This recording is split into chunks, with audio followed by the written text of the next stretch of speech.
गढ़वा में, ये जिला है देवघर और आपके बच्चे हैं सरायकेला में, ये जिला है देवघर और आपके बच्चे हैं गुमला में। तो हम एक ऐसी व्यवस्था बनाएंगे कि या तो सुबह या तो शाम को कम से कम एक बार आप अपनी माँ की दवाई का हालचाल जरूर पूछेंगे। हम लोग ऐसी व्यवस्था बनाएंगे।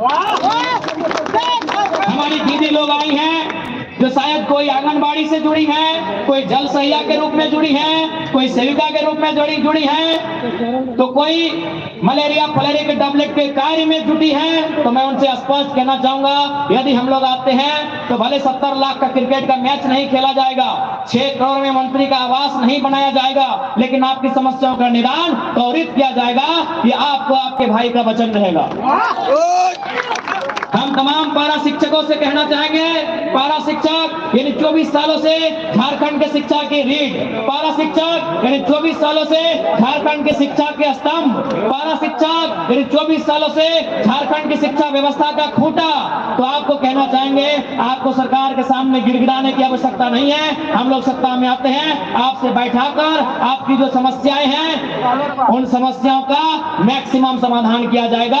आपके सामने आपकी टीम के माध्यम से आपके द्वारा प्रस्तुत तर्कों के आधार पर, साक्ष्यों के आधार पर ये कार्य त्वरित निष्पादन के साथ किया जाएगा। जैसा कि सुन रहे हैं, नुनू के मूसा रणधीर सिंह जी, रणधीर सिंह जी ने हमें एक चुनौती दिया था। बड़े भाई हैं, भले वैचारिक मतभेद है वो कल भी रहेगा, आयु में बड़े भाई हैं। तो रणधीर भैया आपके बगल में आए हैं, बादल भैया से हिसाब किताब हो गया, लोग चाहते हैं आपसे थोड़ा बात कर ले। आपने कहा था कि जरा महतो को चैलेंज देते हैं, तो सुनिए रणधीर भैया, हमने तो आपको लोकसभा में ही चैलेंज दिया था कि आपका लोकसभा पड़ता है दुमका, आप लड़ सकते थे गोड्डा से, मेरा लोकसभा पड़ता है गिरिडीह। हमने आपको चैलेंज दिया था कहां? धनबाद के लिए। धनबाद अभी किस सीट को? जहां पीएन सिंह 3 बार से सांसद। तो हमने तो आपको वहां से, जहां से आपकी पार्टी का सांसद था, हमने आपको वहां चुनौती दिया था, आपने स्वीकार नहीं किया। तो चलिए माननीय रणधीर भैया, विधानसभा में भी आपकी एक चुनौती को स्वीकार करते हैं। आपका प्रमंडल है संथाल, मेरा है उत्तरी छोटे नागपुर। चलिए एक काम करते हैं, आपके संथाल परगना की गोड्डा की 3 सीटों में पोड़ैयाहाट, गोड्डा, महागमा, आदरणीय रणधीर भैया आपको सीधा चुनौती है, आपके छोटे भाई का। रणधीर भैया ये सीधा चुनौती है, आपका घर संथाल परगना है, हम छोटा नागपुर से आके आपको चुनौती देते हैं। गोड्डा जिला में 3 सीट है, पोड़ैयाहाट, गोड्डा, महागमा, आप एक सीट जाइए और 1 to 1 मुकाबला कीजिए।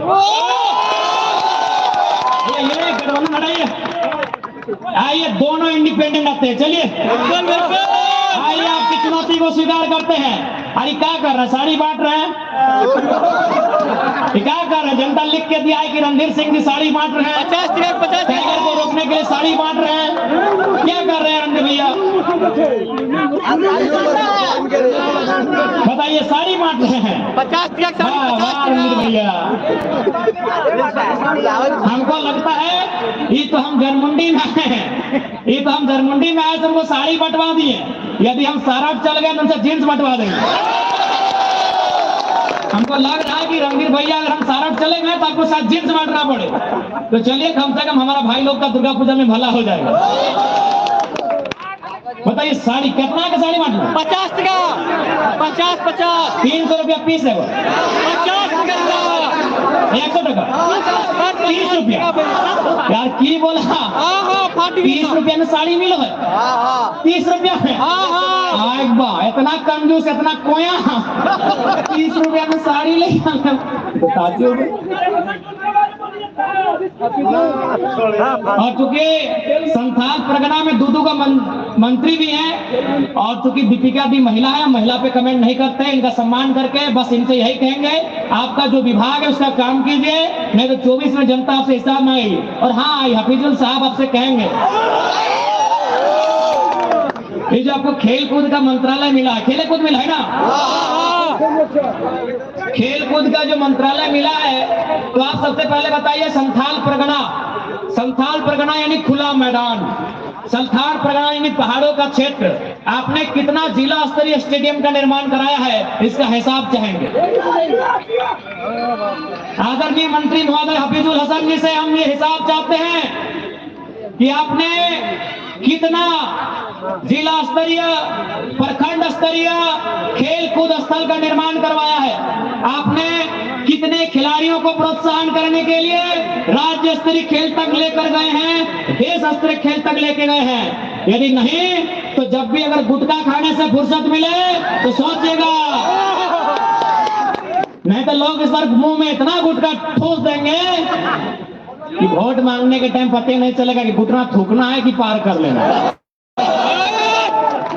बताइए, सार्वजनिक मंच में लोग गुटखा खाते हैं। अरे भाई, आपका पर्सनल लाइफ, गुटखा तंबाकू कोई कोई ले लेता है। आप एक जिम्मेदार मंत्री और सार्वजनिक मंच में देख रहे हैं मुंह में गुटखा है, आप बोलते बोलते थूका जाता है। और बोलते बोलते थूका जाता है। बताइए, ये जो लोग जिम्मेदार के पद में बैठे हैं, उनको कम से कम अपना ये कृत्य तो छुपा के रखना चाहिए। बताइए, हम सुने कहा माइक पटक दिए, थोड़ा स्पीकर। और खैर ये माइक पटकना आप पे सूट नहीं करता है क्योंकि आप मंत्री हैं। आपको अगर पटकना ही था तो 2-4 पदाधिकारी को पटकिए। इसीलिए कभी गुटखा खाने से फुर्सत मिले तो इस राज्य के युवा खेल कूद में बहुत अव्वल है। संथाल परगना के युवा शारीरिक रूप से, मानसिक रूप से बहुत ताकतवर है। उन्हें एक खुला खेल का मैदान दीजिए, वो आसमान तक अपनी उड़ान लेकर जाएंगे, ये गारंटी है। थोड़ा स्पीकर। और स्पीकर साहब, इस बार हमें लगता है कि नाला की जनता ने आपको जोरिया पार करने का ठान लिया है। क्योंकि आपने नाला की जनता का जो भला करना चाहे तो वो भला किया नहीं। नाला का आपने चाहा था, नाला ने क्या भला करें, लेकिन आपके दम भर के सरकार की चापलूसी में व्यस्त रहे, सरकार के नीतियों को बचाव करने में मस्त रहे। इसलिए स्पीकर महोदय, आपसे आग्रह होगा, आपने बहुत स्पीक किया है, अब आराम कीजिए। नाती पोता है तो गोद में खिलाइए। अब नाला में आपका बोलबाला बिल्कुल भी नहीं चलेगा। सबको देखा, सबको पढ़ा, आपकी बार देंगे टाइगर को मौका। और विशेषकर संथाल परगना यानी संथालों का एक अलग ही दुनिया।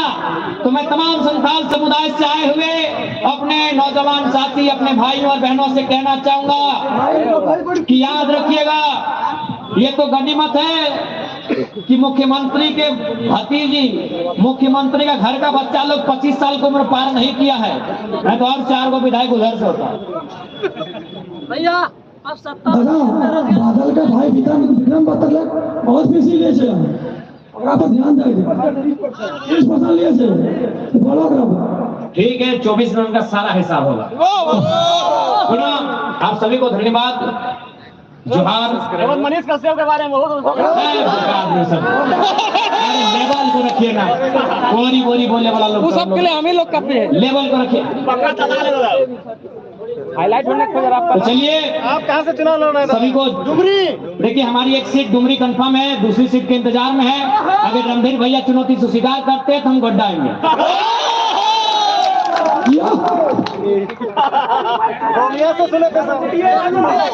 धनमुंडी, तो चलिए, उनका बगल का सीट है।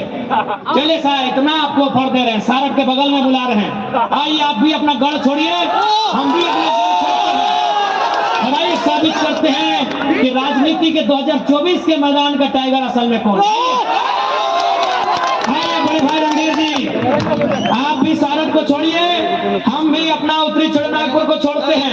हम तो आपको एक तरह से एडवांटेज दे रहे हैं, हम सारक के बगल की विधानसभा जनमुंडी आपको न्योता दे रहे हैं। आइए आइए, आप साड़ी, लुगा, जीन्स, पजामा, धोती जो बांटना है बांटिए। आइए, आपको यही हम चुनौती दे रहे हैं। आइए बड़े भाई रणधीर जी, आइए आइए, और 2024 के इस राजनीति की रणभूमि का योद्धा कौन होगा, स्वीकार कीजिए।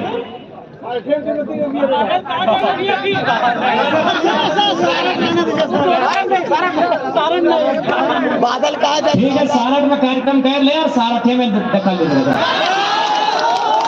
तो चलिए आप सभी का धन्यवाद, नमस्कार। जिंदाबाद जिंदाबाद जिंदाबाद जिंदाबाद जिंदाबाद जिंदाबाद बेटी साहब जिंदाबाद जिंदाबाद जिंदाबाद।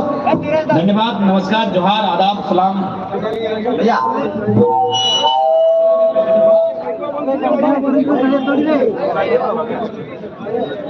माइक बंद कर दिए, माइक सुना, माइक का बटन ऑफ कीजिए।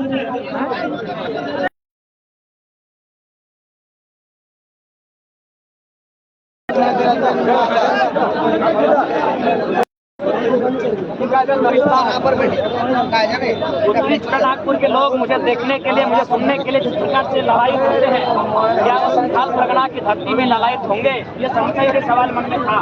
लेकिन यहाँ आने के बाद ये सवाल